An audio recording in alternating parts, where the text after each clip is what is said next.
பேட்கள் திரைப்பட டீசர் குறித்து காவல்துறையில் ஏன் புகார் அளிக்கவில்லை என மனுதாரருக்கு மதுரை உயர்நீதிமன்றம் நீதிபதிகள் கேள்வி எழுப்பியுள்ளனர். இது குறித்த மேலும் விவரங்களை வழங்குவதற்காக நமது செய்தியாளர் நிஜாமுதீன் இணைப்பில் உள்ளார். நிஜாமுதீன், இது தொடர்பான மேலும் விவரங்கள் என பதிவு பண்ணுங்க. வணக்கம்.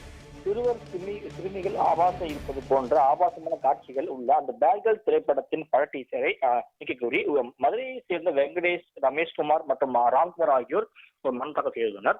அது கடந்த ஜனவரி மாதம் அன்று யூடியூப் இணையதளத்தில் பேட்கள் என்ற திரைப்படத்தின் டீசர் வெளியானது. இந்த டீசரில் சிறுவர் சிறுமியர் ஆபாசம் இருப்பது போன்ற ஆபாச காட்சிகள் உள்ளது.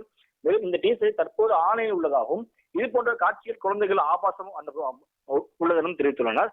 மேலும் இது பாலியல் குற்றமாக இருப்பதாகவும் இவர்கள் அந்த சமூக ஊடகங்களின் மீது அந்த டீசரை நீக்க வேண்டும் எனவும் அந்த மனுவில் கூறப்பட்டிருந்தது.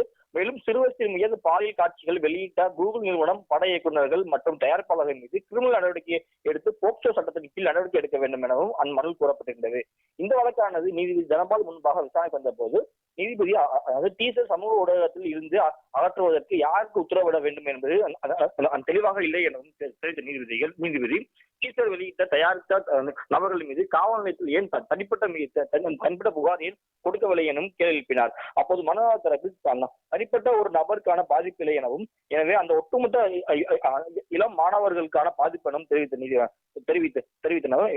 எனவே இவர்கள் மீது நடவடிக்கை எடுக்க வேண்டும் எனவும் வாதிடப்பட்டது. அப்போது இந்த வழக்கு தொடர்பாக மத்திய அரசு சார்பில் பதில் மனு தாக்கல் செய்ய உத்தரவிட்டு, மேலும் மத்திய சார்பில் கால அவகாசம் கோரி இந்த வழக்கானது வருகிற மார்ச் 20ஆம் தேதி அன்னைக்கு ஒத்திவைத்து நீதிபதி உத்தரவு பிறப்பித்துள்ளார். முழுமையான விவரங்களுக்கு நன்றி நிஜாமுதீன்.